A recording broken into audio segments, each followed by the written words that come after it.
ఈ వీడియోలో నేనేం చెప్దాం అనుకుంటున్నా అంటే లైక్ నా లైఫ్‌లో అసలు ఏం జరుగుతుందో నాకు అర్థం కావట్లేదు. అసలు ఒకటి వర్కౌట్ అవుతుంది. ఓకే. వర్కౌట్ అవుతుంది అనుకుంటే ఇంకో దగ్గర అయితే బిగ్ ఫ్లాప్ అయితే అయిపోతుందనమాట.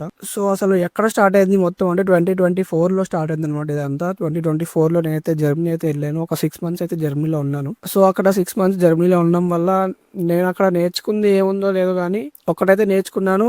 కాలేజ్ వాళ్ళని మాత్రం నమ్మకూడదు. ఏ కాలేజ్ అయినా సరే. సో, నేను మా కాలేజ్ వాళ్ళని నమ్మి అక్కడికెళ్ళాను. అక్కడికెళ్ళిన తర్వాత అంతా బానే ఉంది. అక్కడ ఉన్నన్ని రోజులు బానే ఉన్నాను. మంచిగా అంతా బానే ఎంజాయ్ చేశాను. చూసాను. మొత్తం తిరిగాను. అంతా బానే ఉంది. తిరిగొచ్చిన తర్వాత స్టార్ట్ అయింది. అసలు షాకులు రావడం. అసలు ఏం షాకులు అంటే నేను అక్కడికెళ్ళి ఎన్ని సబ్జెక్ట్ అయితే రాసానో, అన్ని సబ్జెక్టులు మళ్ళీ రాయమన్నారు నన్ను కాలేజ్‌కొచ్చిన తర్వాత. ఎందుకంటే అక్కడ కొన్ని సబ్జెక్టులు మ్యాచ్ అవ్వలేదు. ఇక్కడ కొన్ని సబ్జెక్టులు మ్యాచ్ అవ్వలేదు. సో, అక్కడికెళ్ళి వచ్చిన తర్వాత నేను ఒక సెమ్ మొత్తం మళ్ళీ రాసాను. సో, ఆ సెమ్ మొత్తం మళ్ళీ రాయడం వల్ల ఒక్క సబ్జెక్ట్ అది కూడా ఆన్‌లైన్ ఎగ్జామ్ నేను అది నోటిఫికేషన్ అసలు ఫస్ట్ ఆఫ్ ఆల్ అది హాల్ టికెట్‌లో లేదు. ఇదంతా ఎప్పుడు జరిగింది తెలుసా? 2024లో నేను జర్మనీ ఎళ్లి 2025లో నా ఫైనల్ ఎగ్జామ్స్ రాస్తున్నప్పుడు జరిగింది ఇదంతా.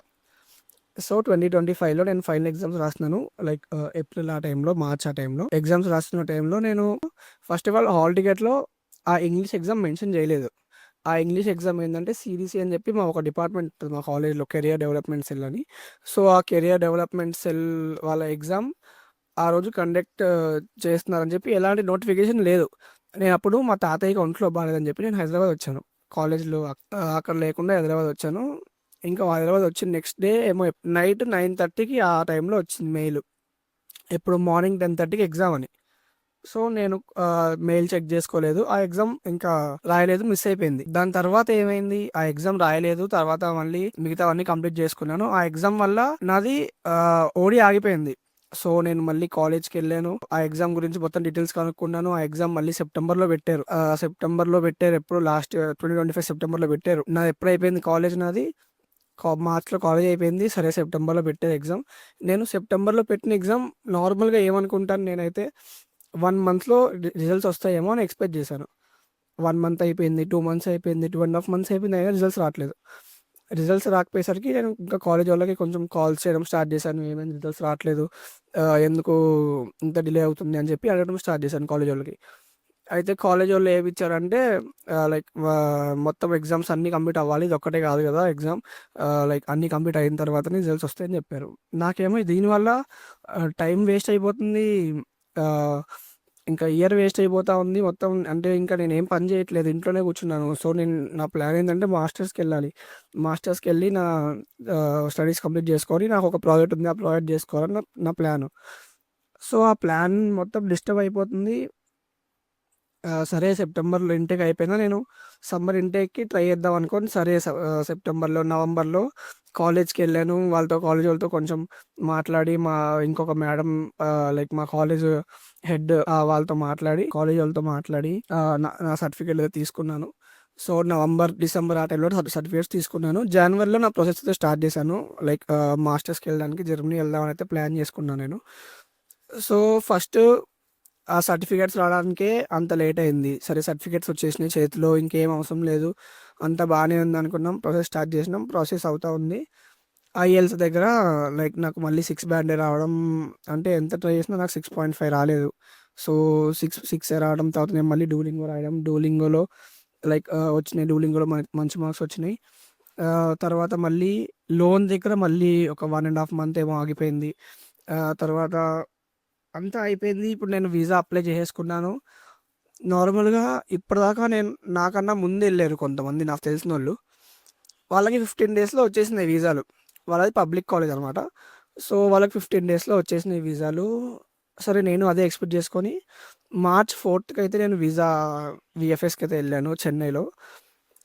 చెన్నై ఎళ్ళాను. నేను ఫస్ట్ ఆఫ్ ఆల్ చెన్నై ఎందుకెళ్ళానంటే నా కన్సల్టెంట్ ఎవడైతే ఉన్నాడో వాడు నేను చెప్పిన "భయ్యా హైదరాబాద్‌లోనే ఉంది గదా! ఇక్కడే పెట్టొచ్చు కదా!" అంటే వాడేమో "లేదు లేదు హైదరాబాద్‌లో కన్నా చెన్నైలోనే బావుంటుంది. లైక్ చెన్నైకే ఎళ్తాయి ఫైల్స్ అన్నీ. ఇక్కడ ఇచ్చినా, అక్కడ ఇచ్చినా ఒకటే. అక్కడైతే మనకి స్లాట్లు త్వరగా దొరుకుతాయి" అని చెప్పి అక్కడ బుక్ జేసాడు. సరే బుక్ జేసినోడు ఇక్కడి నుంచి మళ్ళీ చెన్నైకెళ్ళాం నేను చెన్నైకెళ్ళాను ఒక్కడినే. చెన్నైకెళ్ళాను. అక్కడ సబ్మిట్ జేశాను. వచ్చాను.